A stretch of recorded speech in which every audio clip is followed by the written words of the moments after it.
Oi, gente! Aline Vicente falando com vocês.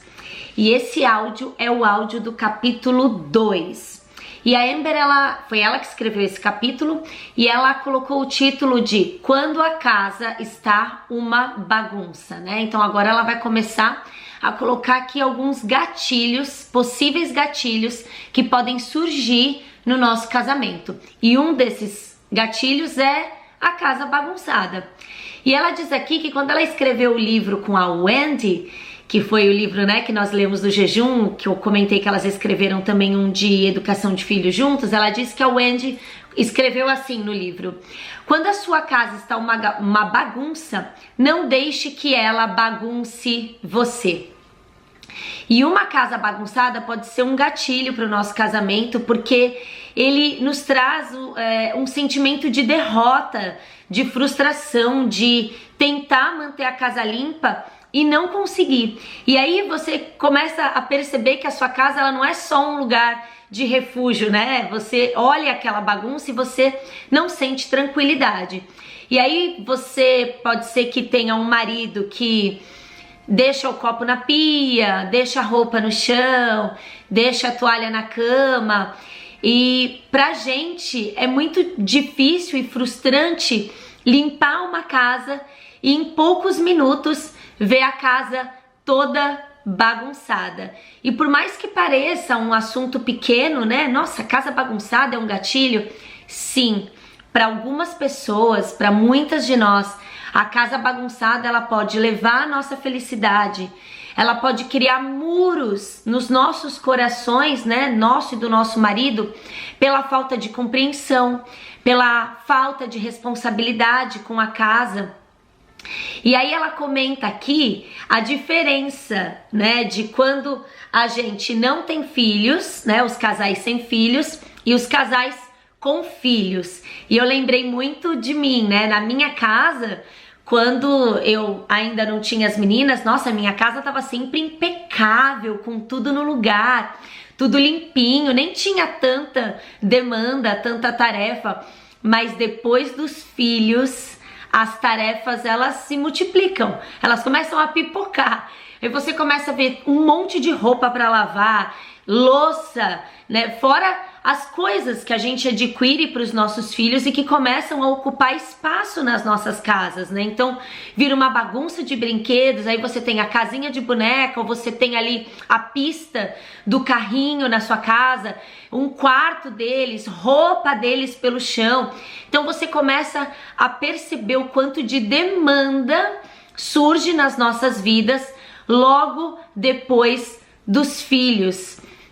E a gente não tava ali, né, acostumado com aquilo. Então existe toda uma adaptação até que a gente consiga, né, organizar as coisas. E os filhos, enquanto eles são pequenos, eles não conseguem nos ajudar, né? E a gente precisa ter paciência para esperar com que eles cresçam.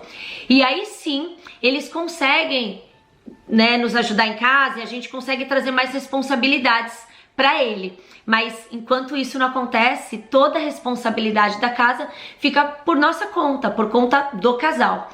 E ela comenta que existem algumas personalidades que gostam muito de organização e muito de limpeza e fica mais difícil, né?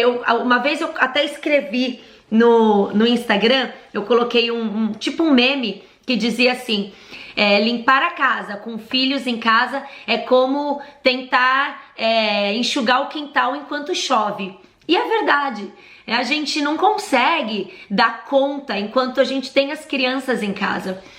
E ela conta aqui um caso que aconteceu com ela. Ela fala que o marido dela perdeu o emprego e ele começou a presenciar a rotina dela com os filhos.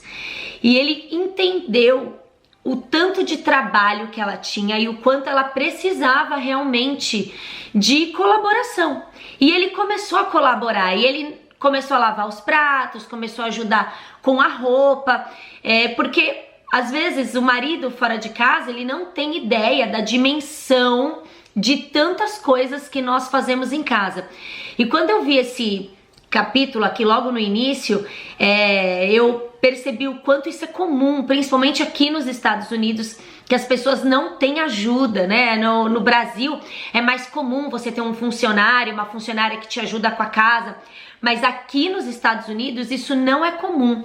Então realmente toda a tarefa da casa e o cuidado com as crianças fica na responsabilidade da mãe e do pai, muitas vezes mais na mulher. E aí ela traz aqui uma frase que eu achei sensacional, porque quando a gente vê uma necessidade na nossa casa, o que a gente faz? Às vezes a gente reclama, né, ao invés de suprir. E aí ela fala, no casamento, se nós vemos uma necessidade, nós temos que suprir.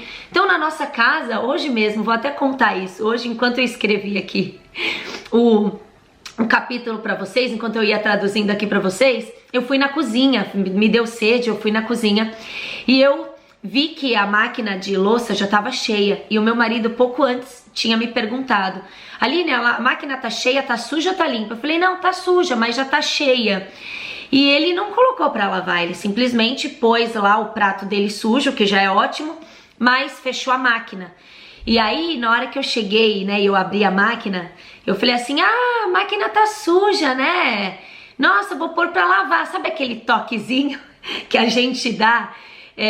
Eu fiz isso e na hora, falei, meu Deus, eu tô escrevendo o capítulo agora sobre isso. Ao invés de reclamar, eu só vou fazer. Porque não vai mudar, e reclamar muitas vezes contamina o outro, né? E gera um gatilho no outro. E aí ela coloca aqui, né? Se a gente diz que ama, mas não serve, então o nosso amor não é bíblico. E olha só, né? Jesus, ele mostra o amor dele por nós e o tempo que ele ficou aqui servindo as pessoas, né? Jesus, o que mais Jesus fez foi servir. O amor de Jesus era demonstrado através do serviço. E aí ela fala que ela e o marido dela, eles demoraram para se ajustar até que eles se tornaram uma equipe e eles precisaram estabelecer os papéis de cada um no casamento. Isso é fundamental. E ela disse que vai ter um capítulo só para falar sobre isso. E ela, né, faz algumas perguntas, como para você conversar com seu marido, como cada um pode servir em casa. Então você pode sentar com seu marido e perguntar para ele, como que você pode servir aqui em casa, como você pode colaborar aqui em casa para não me sobrecarregar tanto, né? De que maneira você chegar num lugar e você vê que tem alguma coisa fora, será que você pode fazer? Será que você pode realizar? E deixar essa frase, né? Se vemos uma necessidade, a gente supre, a gente não reclama. E ela coloca aqui um alerta para nós mulheres, porque a gente costuma ficar ressentida quando o nosso marido ajuda pouco. E a gente acaba reclamando e julgando o nosso marido. E a gente desconta esse ressentimento que a gente sente no nosso marido. E muitas vezes eles nem sabem que a gente tá ali fazendo mil coisas, eles não percebem, eles não têm a mesma visão que a gente da casa. Às vezes eu falo pro Vinícius, nossa, a casa tá uma bagunça. Ele, imagina, tá normal, né? Sou eu que me incomodo mais do que ele. Então talvez o seu marido, não é que ele não faz porque ele não quer, talvez ele não veja da mesma maneira que você vê. Então uma boa conversa, bem tranquila, no momento certo, lembra, a gente já falou sobre isso, pode ajudar o seu marido a enxergar as coisas que ele não tem enxergado. E aí, ela fala aqui uma coisa que é muito verdadeira, né? A gente deve fazer isso não só com o nosso marido, mas também com os nossos filhos, é o elogio. Eu sei que quando o nosso marido faz uma coisa no dia, então ele, sei lá, ele pôs um copo lá, ele lavou um copo na pia. Eu sei que às vezes é difícil a gente elogiar aquilo, porque pra gente é tão pouco perto de tudo que a gente faz. Essa é a verdade. E a gente sente isso, né? Você fala, ai, nossa, ele só lavou o copo. Mas o elogio, ele é encorajador. Então é melhor que você elogie algo que ele fez, né? Uma coisa que ele fez no dia, do que você reclamar das outras tantas que ele não fez. Esse elogio, eu tenho certeza que ele vai disparar um gatilho bom. Um gatilho de ajudar mais, de fazer mais. O meu marido, às vezes, ele fala isso pra mim. Nossa, você, às vezes, reclama do que eu não faço e você não vê o que eu faço. Será que eu não faço nada mesmo? Será que eu não ajudo em nada mesmo? Porque essa é a sensação que a gente tem, porque, nossa, seria ótimo se eles fizessem exatamente tudo que a gente faz, mas como a gente vai ver mais pra frente, cada um tem um papel no lar e no casamento. E a gente deve e precisa elogiar os nossos maridos quando eles fazem algo de bom por nós, pelos nossos filhos, encorajar eles e fazer com que eles se sintam bem. Normalmente os homens eles gostam muito de palavra de afirmação, essa é uma das linguagens de amor do homem. Então elogie o seu marido, elogie mesmo que seja pouco, faça isso. E aí ela coloca aqui uma outra frase: devemos sempre buscar servir e abençoar o nosso marido. Se somos proativos, impedimos de sermos reativos. Então a proatividade, ela impede que nós tenhamos uma reação. Então é melhor a gente fazer do que reagir. E ela coloca aqui um versículo para meditarmos, que está em Marcos 10, e o versículo é o 45, que diz assim: pois nem mesmo o Filho do Homem veio para ser servido, mas para servir e dar a sua vida em resgate por muitos. Então, será que podemos parar de julgar o nosso marido? Será que podemos ser uma equipe e cada um abrir mão de coisas para cooperar na casa? E ela coloca aqui um versículo que eu gosto demais e que eu declaro na vida das meninas, que está em Colossenses 3, do 12 ao 14.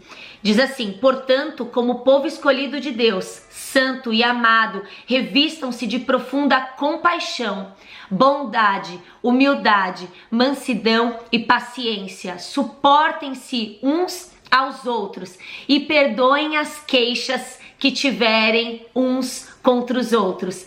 Perdoem como o Senhor lhes perdoou. Acima de tudo, porém, revistam-se do amor, que é o elo perfeito. E no 23 tá assim: tudo o que fizerem, faça de todo o coração, como para o Senhor e não para os homens. Então esse é um gatilho na sua vida, essa é uma oportunidade de você melhorar isso. E mesmo que o seu marido ele não faça ideia do que é ajudar, ainda assim nós não temos o direito de julgá-los, né? Deus pede para sermos mansos, pacientes e humildes, e Deus não pediria para suportarmos uns aos outros se nós não fôssemos viver isso, se isso não fosse necessário em nossa vida. E outra frase que ela coloca aqui que eu achei maravilhosa e eu quero finalizar com isso é: você pode estar permitindo, preste atenção, que a necessidade de manter a sua casa limpa seja mais importante do que a necessidade de amar o seu marido. A casa limpa, ela traz uma sensação de harmonia e tranquilidade temporária. A gente sabe que logo depois ela vai ficar bagunçada, mas servir os nossos maridos, né, com humildade e honrar o Senhor, isso traz paz e tranquilidade que perdura. Então vamos meditar nisso. Será que estamos colocando a necessidade da nossa casa limpa acima da necessidade de amar o nosso marido? E eu quero finalizar mais uma vez com uma oração. Senhor, queremos te agradecer por tudo que o Senhor tem trazido aos nossos corações. O Senhor conhece a necessidade de cada mulher. O Senhor nos fez de maneira única. Temos personalidades diferentes e o Senhor sabe o que ministrar em cada coração.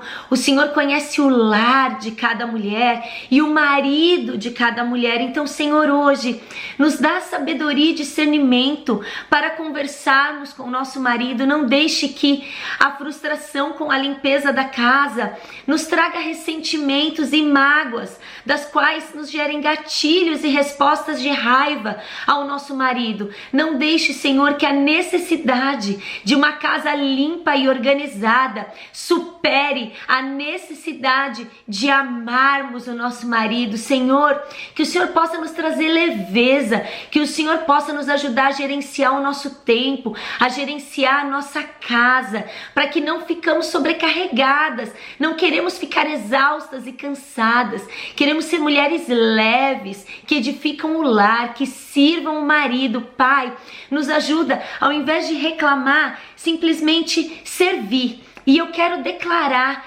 na vida dessas mulheres hoje que nós teremos profunda compaixão, bondade, nós teremos humildade, seremos mansas e pacientes e suportaremos uns aos outros, vamos perdoar as queixas que tivermos um com os outros, estaremos sempre prontas a perdoar, como o Senhor nos perdoou, e acima de tudo, estaremos revestidas de amor, e tudo que fazemos não é para os homens, mas para o Senhor, e será feito de todo o nosso coração, que estejamos sempre prontas a servir como Jesus nos ensinou, servindo em humildade, sem julgar, Senhor, que possamos parar de julgar e reclamar, mas servir, nos ajuda e também vá de encontro ao coração do nosso marido,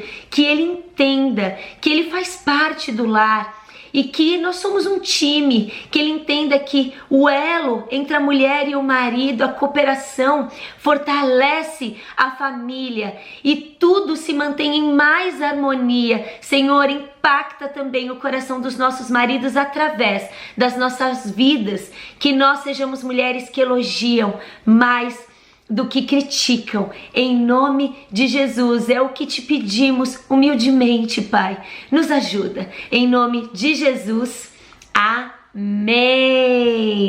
Uou, que lindo, até amanhã com o capítulo 3, um beijo, até a próxima, tchau.